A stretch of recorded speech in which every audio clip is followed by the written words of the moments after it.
Sementara di Istana Channel, beberapa minggu ini kita dikagetkan dengan beberapa tulisan yang ditulis oleh terkini.id Makassar memberitakan tentang tulisan Ahmad Samanto.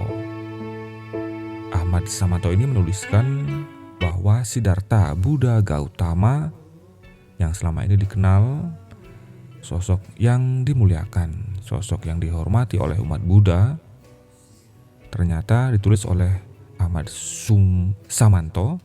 Siddhartha Buddha Gautama adalah Muslim, keturunan Nabi Sulaiman.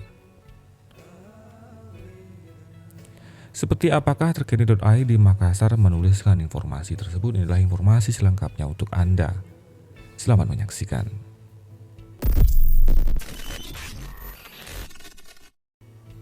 Terkini.id Jakarta menuliskan sebuah tulisan dari situs WordPress Ahmad Samanto menyebut sosok yang disebut atau yang disembah umat Buddha yakni Siddhartha Buddha Gautama ternyata adalah seorang Muslim beredar di media sosial.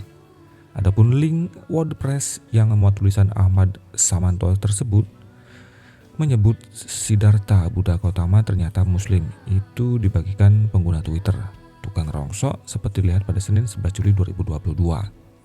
Dalam narasi unggahannya, netizen itu menyindir tulisan Ahmad Samanto itu. Menurutnya tidak semua Muslim otomatis masuk surga, lantaran gak itu tergantung amal perbuatan dan iman mereka kepada Tuhan. Apa kalau sudah Muslim auto masuk surga? Tentu tidak, semua tergantung amal perbuatan dan iman kita kepada Tuhan. Cut netizen Tukang Rongsok.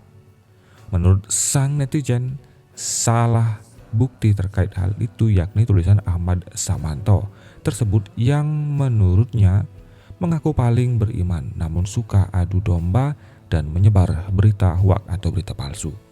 Buktinya kadrun yang ngaku paling beriman tapi demen adu domba, sebar hoak, hatinya penuh kedengkian akan jadi penghuni neraka, tuturnya. Dilihat dari foto tangkapan layar tulisan Ahmad Samanto yang terbit di situs WordPress tersebut, tampak judul tulisan itu bertuliskan ternyata Siddhartha Buddha Gautama adalah seorang Muslim. Sementara dalam foto sampul situs WordPress milik Ahmad Samanto itu terlihat gambar Candi Borobudur beserta nama sebuah lembaga yakni Bait Al-Hikmah Institute. Berikut ini isi tulisan Ahmad Samanto yang dimuat lewat situs ahmadsamanto.wordpress.com. Ini adalah info mencengangkan bagi umat Buddha. Ternyata Siddhartha Buddha Gautama adalah seorang Muslim. Apakah betul demikian? Banyak berbagai sumber yang mengatakan Siddhartha Buddha Gautama adalah seorang Muslim. Padahal yang diketahui adalah Siddhartha Buddha Gautama merupakan sosok yang selalu dipuja oleh seluruh umat Buddha. Berikut beberapa penjelasannya. Fakta yang menyatakan ternyata Siddhartha Buddha Gautama adalah seorang Muslim. Sebelum membahasnya lebih dalam, terlebih dahulu perlu diketahui siapakah Siddhartha Gautama. Banyak cerita yang berkembang tentang asal-usul sosok ini. Di antaranya adalah yang pertama, Siddhartha Gautama, seorang anak dari pasangan Raja Sudodana keturunan dari kaum Sakyas dan Permaisuri Mahamaya yang merupakan putri dari Raja Anjana. Dia dilahirkan pada akhir abad ke-7 sebelum Masehi tahun 623 sebelum Masehi di Bandar Kapilawastu. Kemudian yang kedua, Siddhartha Gautama diduga kuat sebagai keturunan dari Nabi Sulaiman AS dan Ratu Balkis yang bernama Nabi Zulkifli. Tapi ada beberapa sumber yang mematahkan dugaan bahwa Siddhartha Gautama bukan Nabi Zulkifli. Hal-hal yang menjadi dasar bantahan ini diantaranya adalah Siddhartha Gautama dan Zulkifli memiliki nama dan arti yang sangat berbeda. Zulkifli berarti sanggup dan dalam bahasa Sanskerta tidak mengenal pemakaian huruf Z. Siddhartha Gautama dan Zulkifli hidup pada zaman yang berbeda. Siddhartha Gautama hidup di sekitar tahun 623 sebelum Masehi, sedangkan Zulkifli berada pada tahun 1500 sampai 1425 sebelum Masehi. Kemudian semasa hidup Nabi Zulkifli dikenal sebagai seorang raja, sedangkan Siddhartha Gautama malah meninggalkan kehidupan mewahnya dan memilih belajar untuk hidup sederhana. Perbedaan makna Nabi dan Buddha Dalam Islam, Nabi mengandung arti orang yang telah dipilih Allah untuk menerima wahyu darinya dan wajib menyampaikan kepada orang lain. Sedangkan Buddha berarti orang yang tercerahkan, dan di dalam ajaran Buddha setiap orang dapat menjadi seorang Buddha. Siddhartha Gautama tidak menyembah siapapun dan mengajarkan untuk mengakhiri penderitaan serta mencapai pencerahan melalui dharma, yaitu melakukan perbuatan baik, tidak berbuat jahat, dan melakukan meditasi untuk mendamaikan jiwa. Siddhartha Gautama diduga sebagai Nabi Idris AS. Ada beberapa kesamaan di antara keduanya, sehingga disimpulkan bahwa mereka adalah satu. Berikut alasan dugaan Siddhartha Gautama adalah Nabi Idris AS.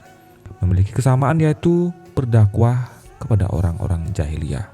Keduanya sama-sama melakukan pertapaan dan menyepi untuk mendapatkan pencerahan. Ada hadis yang meriwayatkan bahwa ada seorang nabi dan keturunan seorang raja. Buddha membawa kabar tentang Nabi Muhammad. Itulah beberapa pendapat tentang asal-usul Siddhartha Gautama yang telah dilansir dari berbagai sumber. Ada fakta-fakta yang terdapat dalam ajaran Buddha yang menguatkan bahwa Siddhartha Gautama adalah seorang Muslim karena ajaran Buddha tersebut sama dengan ajaran Islam. Fakta-fakta tersebut adalah Buddha mengajarkan kepada seluruh umatnya untuk tidak memakan daging binatang yang mati secara sendirinya dan memerintahkan untuk menyembelihnya. Dan di dalam teks Kala Cakra memuat tentang penjelasan keyakinan umat Islam, yaitu yang pertama, para Trikatayi melakukan penghormatan sebanyak 5 kali, yang berarti dalam ajaran Islam adalah sholat 5 waktu, yaitu subuh, duhur, asar, maghrib, dan isya. Yang kedua, tidak diperkenankan untuk membuat patung karena dapat dianggap berhala atau dalam Islam berarti musyrik. Kemudian yang ketiga, saling menghormati karena memiliki derajat yang sama. Yang keempat, menjaga etika dalam kehidupan bermasyarakat. Yang kelima, adanya satu perlindungan Tuhan dengan ciri tamas yang secara langsung menandakan bahwa Allah berada pada tingkat tertinggi. Itulah beberapa fakta yang melandasi bahwa ternyata Siddhartha Buddha Gautama adalah seorang Muslim. Demikian dituliskan pada terkini.id Makassar. Teman-teman di Sana Channel, bagaimana pendapat Anda? Silahkan tuliskan di kolom komentar. Siapa saja bebas memberikan pendapat, asal jangan pernah saling menjelekkan atau merendahkan ajaran lain. Terima kasih atas atensi Anda. Sampai jumpa di video selanjutnya.